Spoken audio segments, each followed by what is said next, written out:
नमस्कार।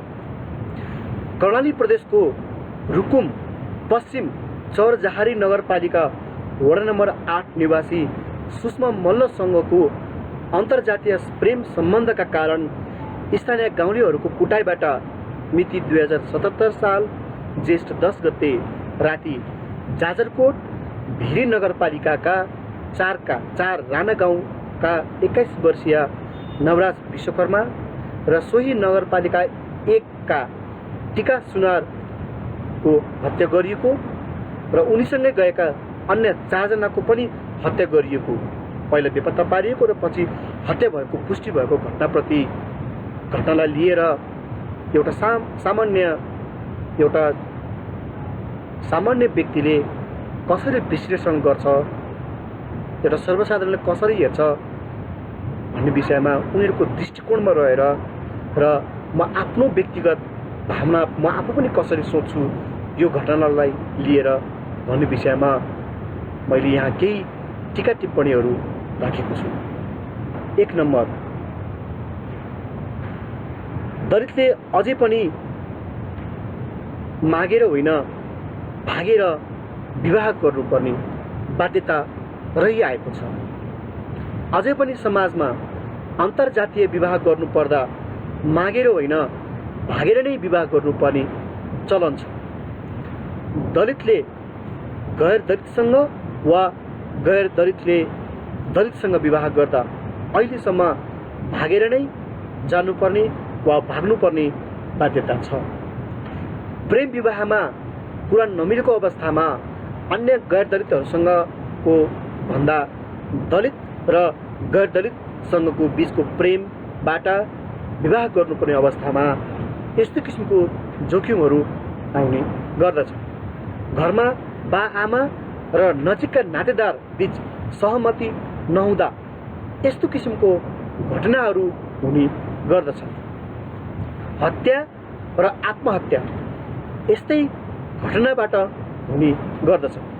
जानकारीमा आए अनुसार नवराज विकाकी प्रेमिका सुषमा मल्ल गर्भवती छिन्। यदि यस्तो हो भने एउटा महिला भएको कारणले गर्दा उनले कति गल्ती गरिन् या गरिनन् त्यो कुरालाई थाती राखेर एउटा महिला भएको कारणले उनलाई हेर्ने हो भने उनी एउटा महिला भएको कारणले गर्दाखेरि उनले विभिन्न किसिमका लैङ्गिक विभेद यही घटनाले बेहोर्नु परेको देखिन्छ। जस्तो कि समाजको अपहेलना, साथीहरूबाट अपहेलना, परिवारबाट टाढिने अथवा एक्लिने सम्भावना बढी देखिन्छ। चारैतर्फबाट यस्तो किसिमको दबाव भएमा प्रेमीको मृत्युको वियोगमा प्रेमिका पनि आत्महत्या नगर्लिन् भन्न सकिन्न। त्यसकारण सुषमा मल्ललाई गाली गर्नुभन्दा सकारात्मक दृष्टिकोणले उनलाई एकपटक हेरेर, महिलाको दृष्टिकोणले उनलाई हेरेर सकारात्मक तरिकाले हेर्नुपर्छ कि जस्तो चाहिँ मलाई लाग्छ। प्रधानमन्त्री किन चुप छ? हत्तपत्त आँसु नझर्ने खालका प्रधानमन्त्री केपी ओलीज्यूले यो घटनामा कुनै पनि सहानुभूतिसम्म प्रकट गरेको देखिँदैन। दलितका लागि जातीय छुवाछुत र यसबाट जीवन गुमाउनु पर्नेमा दलितहरूको लागि यो ठुलो घटना बन्छ भने गैर दलितको लागि यो निकै सामान्य र नगण्य घटना बनिदिन्छ। बरु गैर दलितहरू यो भन्न रुचाउँछन् कि आरक्षण पनि दलितलाई नै चाहिने, राज्यका हरेक सुविधा पनि यिनीहरूलाई नै चाहिने, अनि यिनीहरूलाई दलित पनि भन्न नहुने। विशेष गरी समाजमा अवसर पनि नपाउने गैर दलितहरूबाट यस्तो किसिमको अभिव्यक्तिहरू आउने गर्दछ। यसको प्रभाव प्रधानमन्त्रीलाई पनि परेको देखिन्छ। किनभने प्रधानमन्त्री उनी जहाँ छन् र उनीबाट अथवा उनको सरकारले दलितको लागि कुनै पनि सुविधाहरू दिन चाहेको देखिँदैन र संविधानको मर्म विपरीत गइरहेको जस्तो पनि देखिन्छ। जाजरकोटमा दलितको नरसंहार हुँदा पनि देशवासीको नाउँमा कुनै पनि सन्देश नदिएर चुप रहनुले उनी दलित समुदायप्रति सकारात्मक छैनन् भन्ने कुराको पुष्टि हुन्छ। राजनीतिक पार्टीको एजेन्डा भित्र किन जातीय छुवाछुत विरुद्धको अभियान बन्न सक्दैन? जातीय छुवाछुत अनपढ अशिक्षितहरूबाट उब्जिएको होइन, बरु यो त त्यस्ता शासक र शोषकहरूबाट उब्जिएको हो जुन अहिले निस्केको कोभिड-19 कोरोना भाइरस भन्दा पनि निकै खतरनाक छ र जातीय छुवाछुत कोरोना भाइरस भन्दा पनि द्रुत गतिमा अनपढ र अशिक्षितहरूका गाउँ घरमा पुगेको छ। यसलाई राजनीतिक पार्टीहरूले निर्मूल गर्नुको सट्टा माओ पार्टीहरूले विभिन्न समयमा मलजल गरिरहे। नेपालमा कुनै पनि राजनीतिक दलको एजेन्डामा जातीय छुवाछुतको विरुद्धमा लड्ने भन्ने अभियान नै छैन।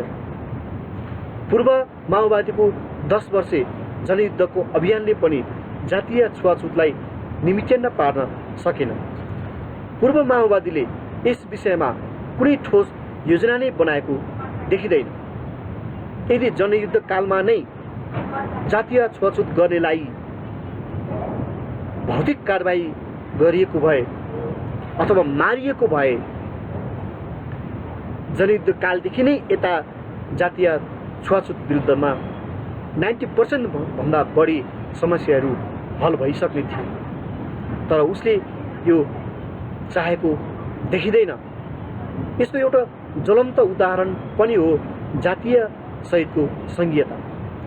जनयुद्ध कालमा छुवाछुत गर्नेलाई कुनै कारबाही गरिएको देखिँदैन, बरु यस पार्टीले जातीय राज्यलाई नै प्रश्रय दिने गरी जातीय राज्य सहितको संघीयताको अवधारणा अगाडि सार्यो।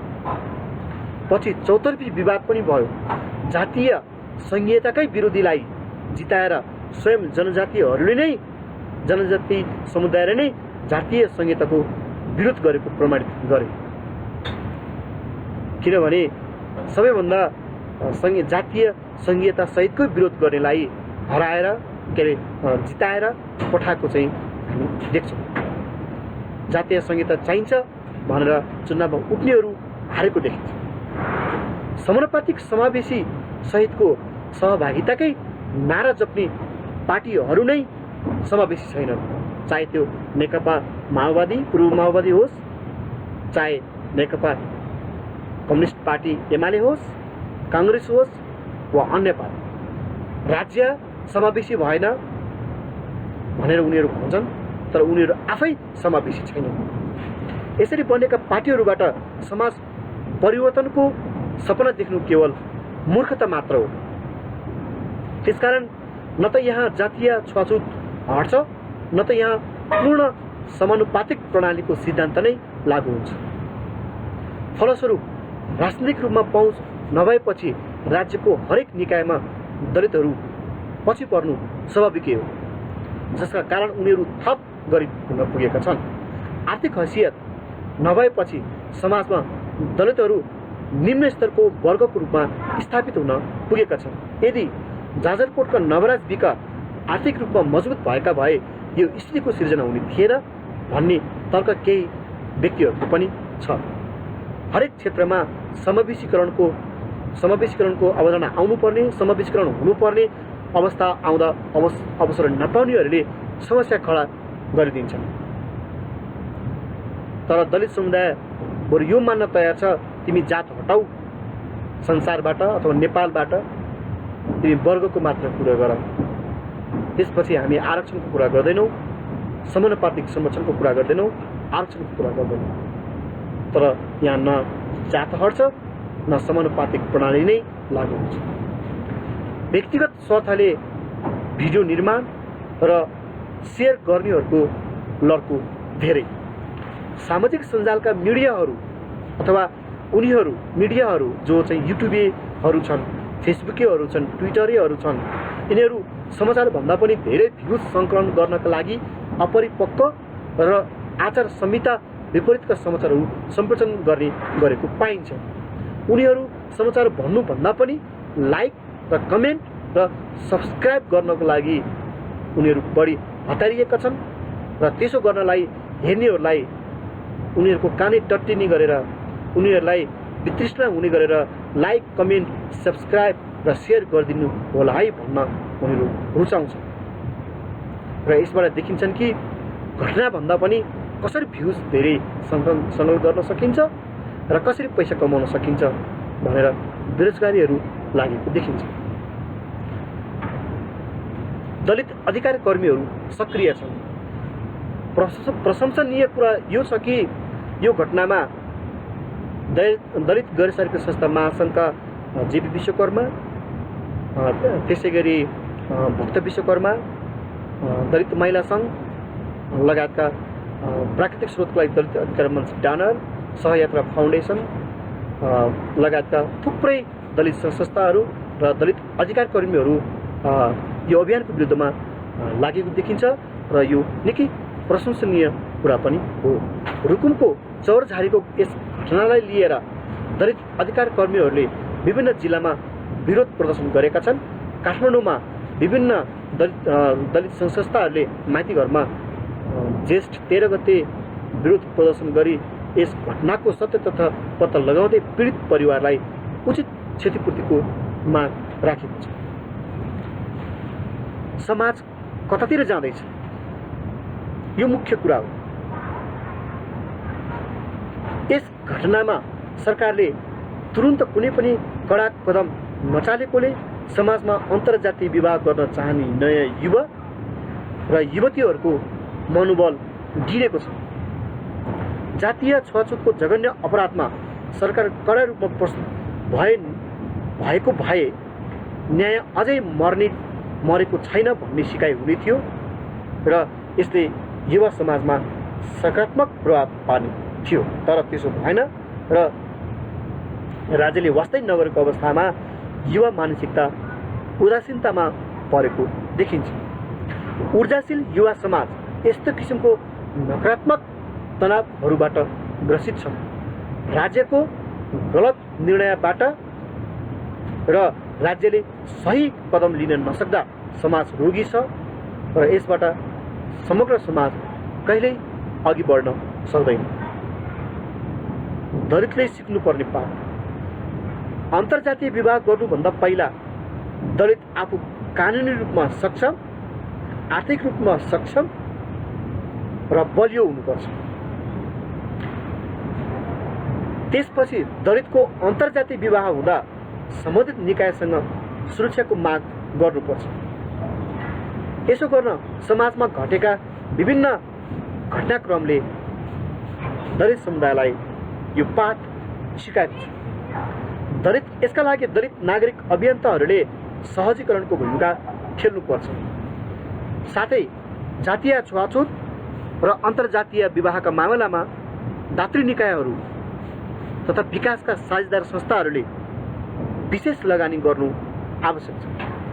आगामी दिनमा दलितहरूले अन्तर्जातीय विवाह गर्नु पूर्व कानुनी प्रक्रिया पूरा गरेर उमेर पुगेको युवा युवतीले विवाह गर्नुपर्छ र विवाह गर्नको लागि दलित अधिकार कर्मी, मानव अधिकार आयोग, जिल्ला प्रशासन कार्यालय, सुरक्षा निकाय लगायतका विभिन्न सम्बन्धित निकायहरूलाई जानकारी दिई सुरक्षाको माग समेत गर्नुपर्ने देखिन्छ। र अन्तिममा नवराज विकलाई शहीद घोषणा गर्नुपर्छ। हुन त नवराज विकले उनका 19 जना साथीहरू लिएर केटी लिन युवा जोस लिएर अल्लारे भएर गएको देखिन्छ। त्यसरी जानु हुँदैन थियो, यो हामी सबैले बुझेका छौँ। तर यो कुरालाई एकपटक थाती राखौँ, यो कुरालाई एकछिन थाती राखेर सकारात्मक दृष्टिले हेर्ने हो भने दलित आन्दोलनमा नवराज विकले ठुलो योगदान दिएर गएका छन्। र ठुलो सन्देश पनि दिएर गएका छन्। उनले परिणामको पर्वाह नगरी ठुलै आँट गरेर विवाह गर्नको लागि केटी लिन 19 जनाको जन्ती लिएर गएको देखिन्छ। नवराज विक एउटा यस्तो साहसी योद्धा हुन् जसले हरेक दलितलाई साहसी भएर जातीय छुवाछुतको विरुद्धमा एकजुट भएर लड्नुपर्छ भन्ने सन्देश दिएर गएका छन्।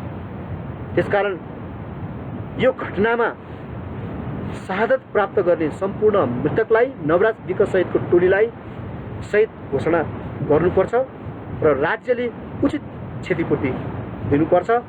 धन्यवाद।